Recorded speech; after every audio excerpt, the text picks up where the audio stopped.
Hello and welcome to the second module in our series for our Getting to Know GIRFEC training workshop. This training module is all about the named person. We also have other training modules available to watch on our website.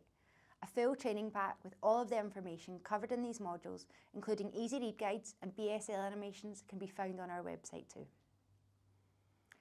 I hope you'll find the modules helpful. We're always welcoming your feedback, and if you want to get in touch with our Children and Young People programme, please email us at girfec@alliance-scotland.org.uk.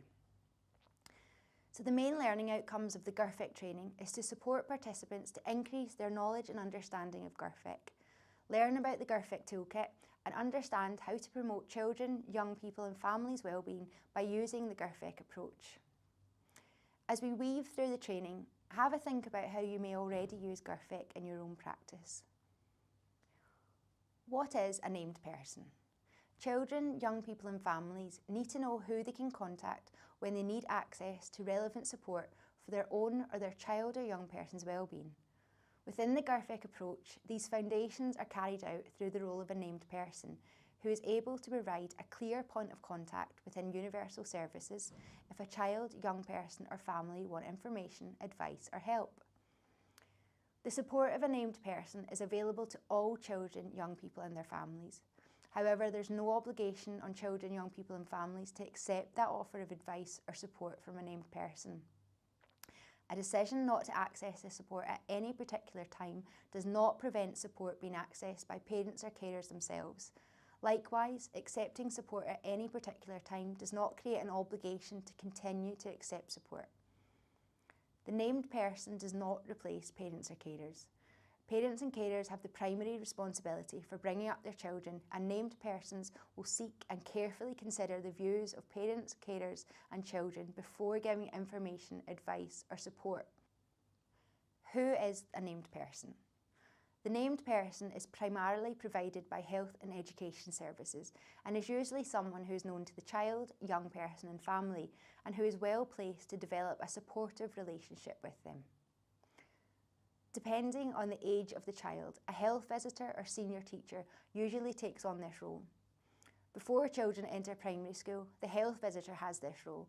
At primary school, it's the head teacher or deputy head, and at secondary school, the head teacher or guidance teachers. The contact or named person function are embedded into the role of these professionals because every child is offered a health visitor and all children and young people are offered a place in school.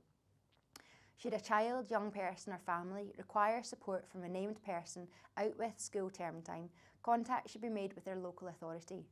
Local authority should make the contact details available for sources of support out with term time.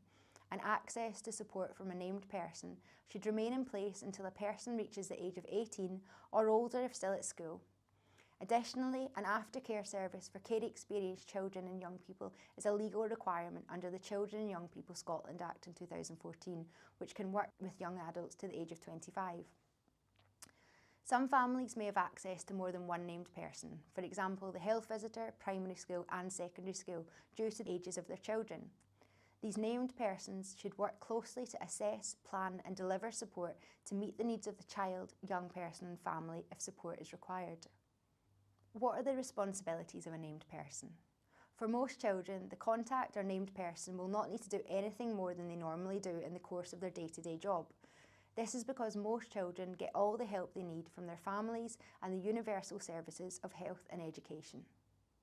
However, some children and young people may need extra support, and the named person can offer that help by providing information, advice, or by helping the child or parents to access other services.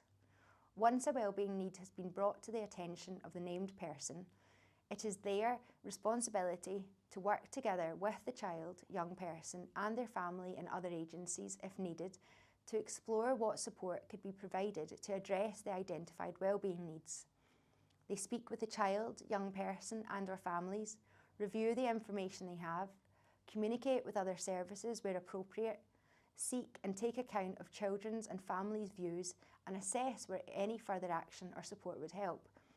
They would then offer that information, advice or support to the child, young person and families.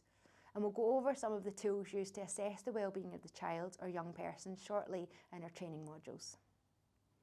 As this is a partnership approach with the child or young person at the centre and respecting children's human rights, there should be agreement between the child, young person and the named person about each step that is taken.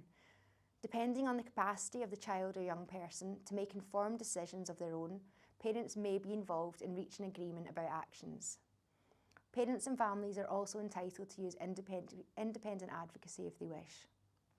Children, young people and families should always be made aware of their rights around information sharing and should know what to expect if they have agreed for information to be shared with other agencies.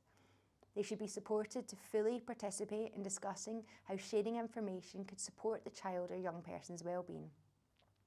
Their views should be taken into account and given due weight in accordance with their age and maturity as part of any decision-making process. However, in some circumstances, this may not always be appropriate, and we'll cover more on information sharing in our other training modules. Where professionals, including a named person, are concerned that the child or young person may be at risk of significant harm, relevant information should be shared with the police or social work without delay, provided it is necessary, proportionate and lawful to do so to safeguard the child or young person. Sometimes a named person and families will need some help to get things done. That's where our lead professional comes in. We've now reached the end of our second module about the named person. Have a look at our other training modules in the training series, which are all available on the Alliance website. If you have any questions that have cropped up during listening to this clip, let us know by emailing the team at girfec@alliance-scotland.org.uk.